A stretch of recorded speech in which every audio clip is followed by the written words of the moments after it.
Okay, attire. Um, the rules are a little bit different because we are outdoors and this is evening and it's June. So just pay attention to what we got going on here. Gentlemen, all my boys, you all will need to be wearing some sort of nice pant. We're looking for a khaki style pant or a dress pant. They need to be either navy blue, brown, black, or khaki colored. Something nice. The other thing, we are not going to require a tie, but we do require a dress shirt. So you need to have a collared shirt. It needs to be either white or a pastel color. Now, the tie thing. Usually we require it. We are not this time around. However, do consider when you're getting dressed and you put your graduation gown on, this part of your neck will be showing. So it really looks sharp to have a collared shirt with a tie. For photo purposes, I would just consider that. A tie is also a nice little way for you to add your personality to your overall look. So bow tie is entirely acceptable, but it really looks a lot nicer if you do wear a tie. However, no judgment if you don't. For your shoes, they need to be a dress shoe. No flip-flops, sandals, tennis shoes, nothing along those lines. It needs to be a nice shoe, and I would, recommend you go with something that's relatively clean. The whole rest of you is going to look quite nice, so consider your feet as well. They should also look nice. You don't want to be the one that stands out with the grubby shoes while everyone else is looking nice. If for some reason you have an issue with getting your hands on some shoes or your shoe breaks the day of or whatever, please just let us know. We'll do what we can to make sure that you have what you need. I know stuff happens. Ladies, for all my girls out there, we do need you to be wearing either a skirt and blouse, or a dress that does not show below your gown. So as we're looking at you with your gown on, we do not want to be able to see any part of your clothing. It should just look like you're wearing your gown. The only exception to that would be if you'd like to wear a pantsuit. That is absolutely fine, ladies. You do want to stick with something a little more along the lines of what the boys would be wearing as far as color choices are concerned, but a pantsuit would be absolutely fine.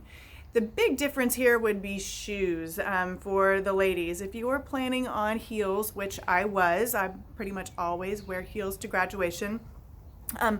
Not so much this year. We're going to be on a football field, which means grass, which means heels sinking and tripping hazards. So I would suggest you either go with like a flat. It needs to be something still dressy.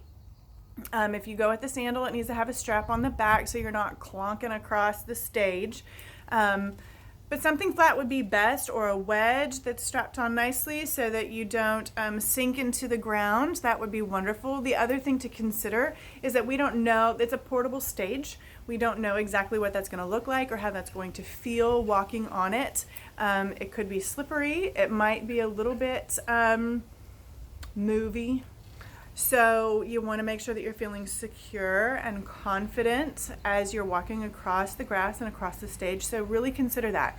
If you want to bring more than one pair of shoe and decide when you get there, that's absolutely fine. I personally plan on wearing a wedge, something that is not going to sink into the ground. That would be like way embarrassing to be the one person who sinks in, but whatever. Consider that as you're making your outfit choices. Let's see here. What else I want? We've already talked about most of this. Oh, here's the thing. Okay, so no decorating the top of your cap. That's a no-no, so no decorating of that. I know it seems like it would be a fun thing. That's typically something that can be done at the college level. Most high schools don't allow that. Red Bank has never allowed that because while we want it to be something that is fun and celebratory, we also want to remain dignified. This is a huge accomplishment that you all have gotten through kindergarten through 12th grade. Some of you face challenge after challenge after challenge. This is a big deal. So we want to treat it with respect, not just because it's a ceremony, but because of what it represents.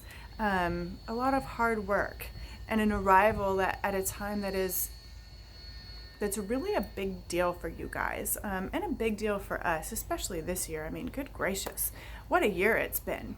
So we want to have fun, but we also want to remember to remain dignified and respectful of the ceremony and of the situation and what it represents. So no decoration of the cap. Here's just a general rule of thumb for graduation. Shenanigans are going to get you into trouble. I have seen it happen.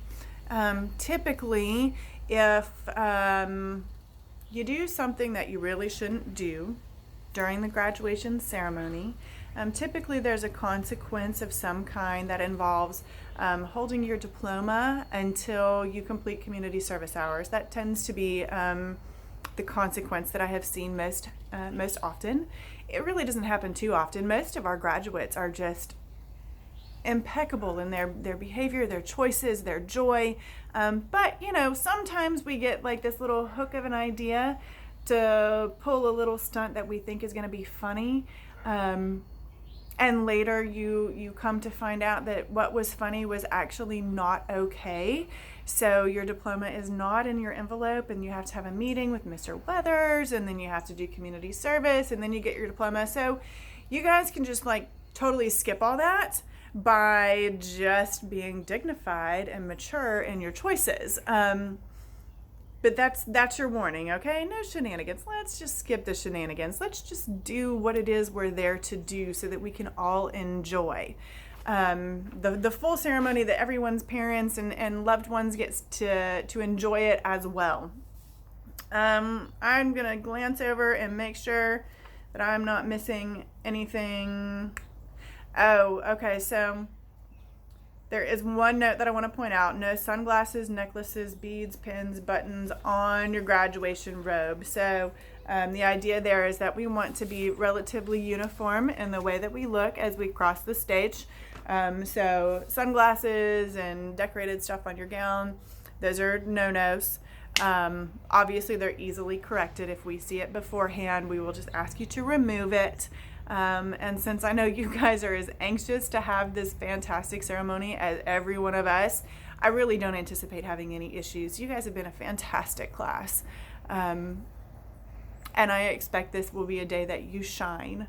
And I'm really thrilled to get to be celebrating this with you together.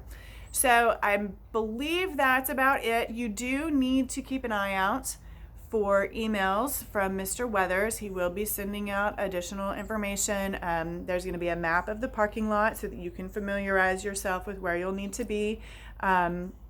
Your family members and guests can do the same. We will send out the information on how to watch it on live stream so that you can share that with others. I told Mr. Weathers today, on the one hand, this is a tricky graduation. On the other hand, I'm excited because it's going to be live streamed. Families that live across the country, friends who have moved away, they're actually going to have the opportunity to watch it live, which has never happened before. So perhaps we can look at the silver lining on this one and know that you all will be celebrated across the country, and everyone can enjoy it together. So if you all have any questions that I haven't addressed yet, please feel free to email me, text me, however you prefer to communicate with me. Comment here. I am going to ask that you guys share these two videos with everyone in the class of 2020 from Red Bank High School. Everybody needs this information. So please make sure to share it. If you have any questions, just drop them in the comments and I'll do my best to get to them as quickly as possible. I'm super excited. I'll see you guys next week. Bye.